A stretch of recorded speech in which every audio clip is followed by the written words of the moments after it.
दोस्तों आज मैं आपके लिए एक सुपर नेचुरल हॉरर मूवी लाया हूँ जिसका नाम है नथिंग लेफ्ट टू फियर और ये मूवी 2013 में रिलीज की गई थी। ये फिल्म स्टल कानास के अर्बन लेजेंड से इंस्पायर्ड है। स्टल के बारे में मशहूर है कि दुनिया के 7 हेल के दरवाजों में से एक वहाँ पर है। फिल्म के स्टार्ट में हम एक फैमिली को गाड़ी में देखते हैं जिसमें डैन, वेंडी और उनके 3 बच्चे मैरी, रेबेका और क्रिस्टोफर थे। डैन एक प्रीस्ट था और उसे कनास काउंटी के एक स्मॉल टाउन स्टल में पेस्टर की जॉब मिली थी, इसलिए अब वो सब वहाँ शिफ्ट हो रहे थे। ट्रैवलिंग के दौरान वो लोग अपना रास्ता भूल गए थे और बार बार एक ही जगह घूमे जा रहे थे, जिस पर रेबेका कहती है कि हमें किसी से पूछ लेना चाहिए। तो डैन एक फार्म के पास गाड़ी रोककर किसी इंसान से रास्ता पूछने के लिए जाता है। क्रिस भी उसके साथ था और लेडीज गाड़ी के पास ही उनका इंतजार करने लगती हैं। डैन को एक घर नजर आता है लेकिन वहाँ कोई भी नहीं था। तभी पीछे से एक आदमी उन्हें आवाज देकर पूछता है कि क्या बात है। डैन उसे अपनी प्रॉब्लम बताता है तब वो आदमी पहचान जाता है कि डैन स्टल टाउन का न्यूली अपॉइंटेड पेस्टर है, क्योंकि वो उसके बारे में पहले से जानता था। वो आदमी अपना नाम मेसन बताता है और कहता है कि मुझे टाउन के पुराने पेस्टर किंग्समैन ने आपके आने के बारे में बताया था। उन्होंने मुझे आपका ख्याल रखने और सही से टाउन तक पहुंचाने का कहा था। वो कहता है कि टाउन यहाँ से करीब ही है। डैन को उसकी बातें सुनकर खुशी होती है। दूसरी तरफ रेबेका और मैरी कुछ दूर खड़े एक लड़के को नोटिस करती हैं, जो कि एक शीप का गला काटकर उसका खून बाल्टी में कलेक्ट कर रहा था। उन्हें ये सब थोड़ा अजीब लगता है। डैन वहाँ आकर उन्हें देखने से मना करता है। उसके बाद वो लोग गाड़ी में बैठकर मेसन के ट्रक को फॉलो करते हुए टाउन की तरफ जाते हैं।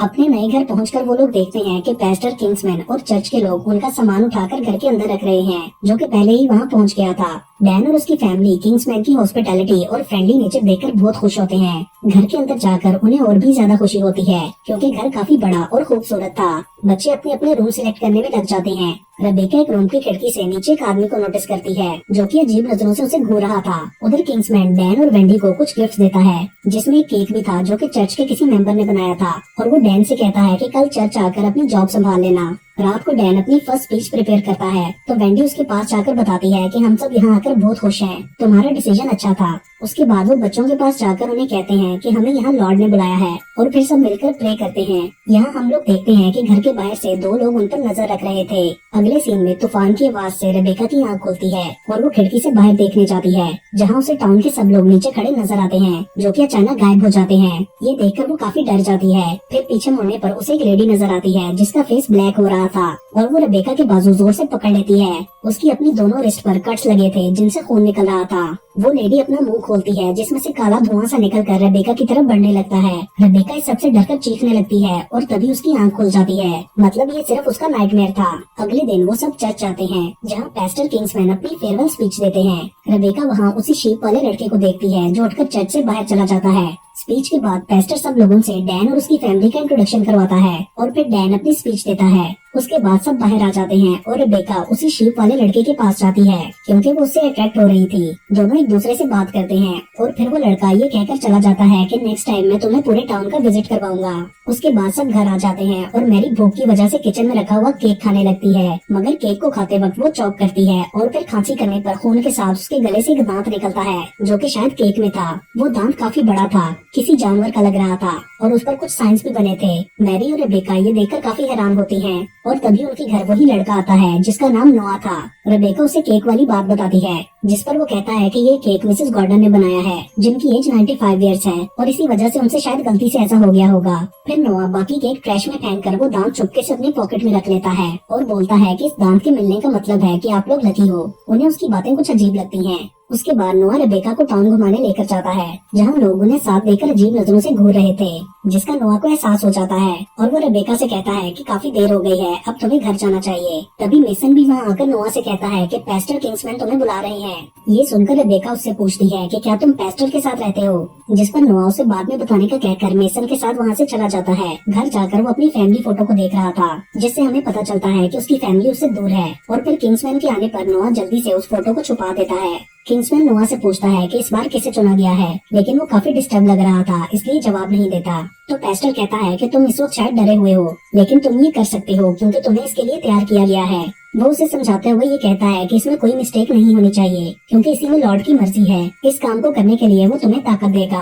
पेस्टर नोआ को रेबेका और उसकी फैमिली से क्लोज होने से भी मना करता है, जिसके बाद नोआ उन्हें वो दांत निकाल कर देता है और ये बताकर वहाँ से चला जाता है कि मैरी को चुना गया है। उसके जाने के बाद पेस्टर वो दांत उठा लेता है। दूसरी तरफ रेबेका घर जाती है तो उसे पता चलता है कि मैरी की तबीयत खराब है, तो वो उसके पास रूम में जाती है। मैरी उससे नोआ के बारे में पूछती है तो रेबेका बताती है कि वो पेस्टर के साथ रहता है और ये बात मैरी को भी काफी वियर्ड लगती है। उधर पेस्टर उस दांत को एक बॉक्स में रखता है। यहाँ हम देखते हैं कि उसके बाजुओं पर भी बहुत से कट्स के निशान हैं। अगले सीन में रेबेका एक जगह बैठी होती है जहाँ उसके पास एक शीप आती है। वो उसके ऊपर हाथ फेरती है तो कोई ब्लैक लिक्विड उसके हाथ पर लग जाता है। अचानक से शीप का फेस बदल जाता है और देखते ही देखते रेबेका के आसपास सारी जगह वो लिक्विड फैल जाता है और वो उसमें फंस जाती है। साथ ही वहाँ पर बहुत सारी शीप्स आ जाती हैं जिनके ऊपर कट्स लगे थे और ब्लड की जगह वही ब्लैक लिक्विड निकल रहा था। वो सब रेबेका की तरफ बढ़ने लगती हैं और तभी उसकी आंख खुल जाती है। मतलब ये भी उसका नाइटमेयर था।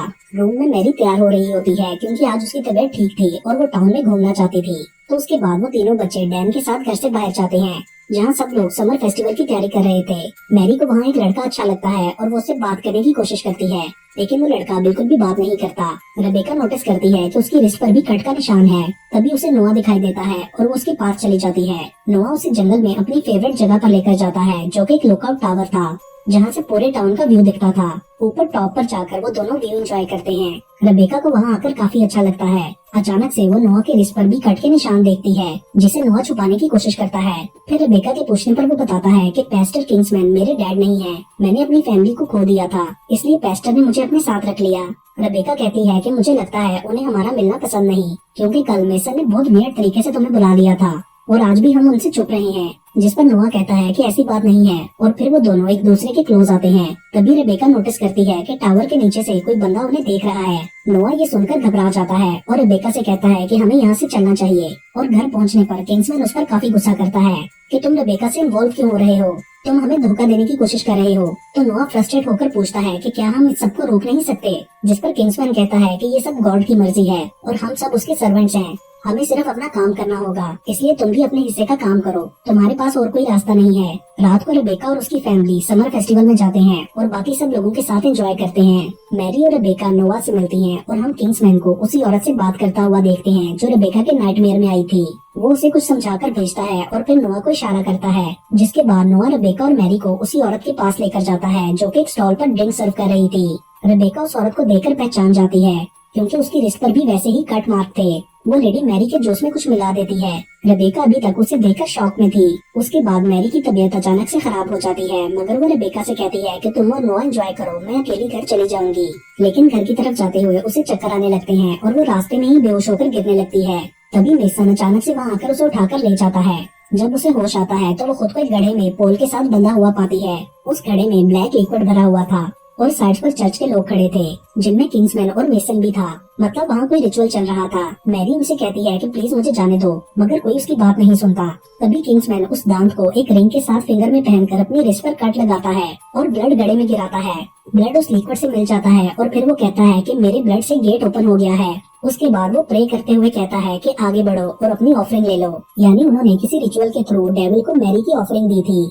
तभी कोई काला साया सा मैरी की बॉडी पर फैल जाता है और वो पोजेस होकर बेहोश हो जाती है। जिसके बाद किंग्समैन उसे फेस्टिवल में डैन के पास लेकर जाता है और कहता है कि ये मुझे ऐसी हालत में कहीं बैठी हुई मिली। दूसरी तरफ नोआ काफी खामोश और डिस्टर्ब था और रेबेका के पूछने पर वो उसे सब बताने ही वाला होता है कि तभी क्रिस वहाँ आकर रेबेका को मैरी की तबीयत के बारे में बताता है।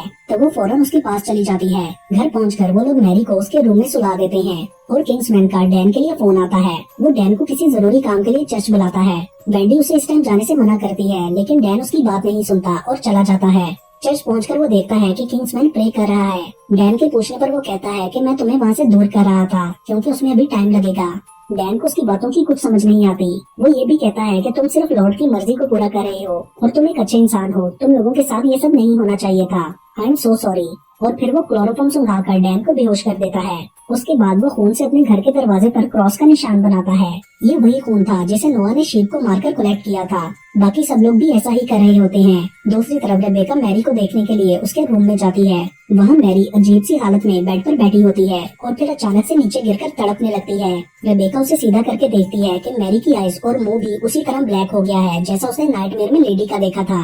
ये देखकर रेबेका बुरी तरह डर जाती है और वेंडी को आवाजें देने लगती है। वेंडी भागकर ऊपर जाती है और रेबेका के साथ मिलकर मैरी को बाथरूम लेकर जाती है क्योंकि उसे वॉमिट आ रही थी। वो क्रिस को 911 पर कॉल करने के लिए भी कहती है। तभी मैरी की वॉमिट में ब्लैक लिक्विड निकलता है और वो नीचे गिरकर तड़पते हुए बेहोश हो जाती है। तो वो दोनों दोबारा उसे बेड पर लेटा देती हैं। तभी क्रिस आकर बताता है कि घर के सभी फोन्स डेड हैं। जिसके बाद वेंडी उसे और रेबेका को डैन को बुलाने के लिए चर्च भेजती है।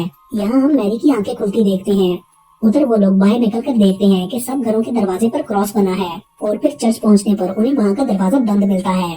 तभी नोआ वहाँ आता है और दरवाजे का लॉक तोड़ देता है। अंदर जाकर वो लोग डैन को बेहोश पाते हैं। रेबेका उसे उठाती है और मैरी का बताकर उसे घर चलने के लिए कहती है। नोआ गाड़ी ड्राइव करता है और रेबेका रास्ते में उससे पूछती है कि ये सब घरों के दरवाजे पर क्रॉस क्यों मार्क हुआ है, मगर वो कुछ नहीं बोलता। दूसरी तरफ वेंडी बाथरूम साफ करके रूम में वापस जाती है तो उसे मैरी एक कोने में नीचे बैठी नजर आती है। वेंडी के टच करने पर वो अजीब सा बिहेव करने लगती है। असल में वो पूरी तरह डेविल के कंट्रोल में थी और फिर जोर से वेंडी का हाथ पकड़ लेती है। वेंडी खुद को छुड़वा कर डरते हुए उससे दूर भागती है, मगर मैरी पीछे जाकर उसे पकड़ लेती है। उधर वो लोग घर पहुंचकर देखते हैं कि अंदर की सारी लाइट्स ऑफ हैं। डैन और रेबेका अंदर जाने लगते हैं तो नोआ आगे बढ़कर रेबेका को जबरदस्ती रोक लेता है। वो कहता है कि अब बहुत देर हो चुकी है और तुम उन्हें बचा नहीं सकती, तुम अंदर नहीं जा सकती, तुम यहाँ पर एक रीजन के लिए आई हो। तो डैन अकेला अंदर जाता है और उसे सोफे पर वेंडी की डेड बॉडी नजर आती है जो कि पत्थर बन चुकी थी और उसके सामने ही टूटने लगती है। ये देखकर डैन डर जाता है। तभी उसे पास ही पोजेस्ड मैरी नजर आती है जो कि क्रॉल करते हुए उसकी तरफ बढ़ने लगती है। डैन जल्दी से बाहर भागता है और रेबेका को गाड़ी में बिठाकर वहाँ से जाने का कहता है और खुद वहीं रुककर मैरी का एक्सॉर्सिज्म करने की कोशिश करता है जो कि उसके पीछे आ गई थी, जिससे मैरी एक सेकंड के लिए नॉर्मल होती है और फिर डैन के रुकते ही वो उस पर अटैक करके उसे मार डालती है। डैन की बॉडी भी पत्थर में बदल जाती है। उसके बाद वो लोगों की गाड़ी की तरफ देखती है तो नोआ वहाँ से गाड़ी भगाकर ले जाता है। आगे जाकर रेबेका नोआ से गाड़ी रोकने के लिए कहती है और फिर गाड़ी से नीचे उतर जाती है क्योंकि वो काफी डिस्टर्ब थी। नोआ उसके पीछे जाकर कहता है कि मैं तुम्हें सब बताऊंगा, तुम गाड़ी में बैठो। रेबेका समझ जाती है कि नोआ भी इस सब में इन्वॉल्व था, जिस पर वो बताता है कि तुम और तुम्हारी फैमिली को चूज किया गया है, मेरी फैमिली को भी तुम्हारी तरह यहाँ बुलाया गया था और हमारे साथ भी यही सब हुआ था। रेबेका उससे पूछती है कि क्या ये सब किंग्समैन ने किया है, तो वो कहता है कि किंग्समैन सिर्फ एक कीपर है, वो सिर्फ वही करता है जिसका उसे कहा जाता है। ये जगह इवल की दुनिया का दरवाजा है, हमें इस प्लान के लिए चुना जाता है। किंग्समैन का इस पर कोई कंट्रोल नहीं। जब वो दरवाजा खुल जाता है तो हमारा काम सिर्फ उसे बंद करना होता है। अब हमें यहाँ से जाना होगा।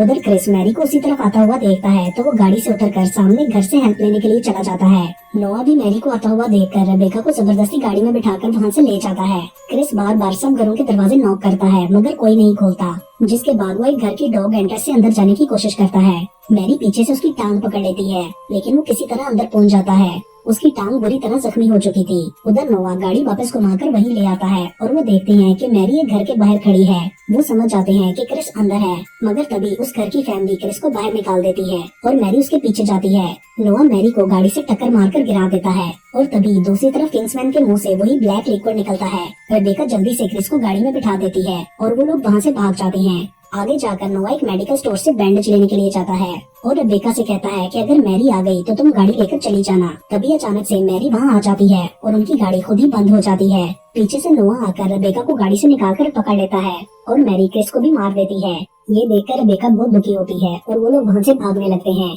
मैरी भी उनके पीछे जाती है। भागते हुए नोआ रेबेका को उसी बिल्डिंग में ले जाता है जहाँ मैरी पोजेस हुई थी। वहाँ सामने किंग्समैन खड़ा होता है और आसपास बाकी लोग भी थे। रेबेका समझ जाती है कि नोआ उसे जान के यहाँ लाया है। किंग्समैन भी कहता है कि नोआ ने गॉड की मर्जी पूरी की है। वो बोलता है कि हमने गेट को बंद करके ये सब खत्म करना है, वरना इवन इस दुनिया पर कब्जा कर लेगा। इसके अलावा हमारे पास और कोई रास्ता नहीं।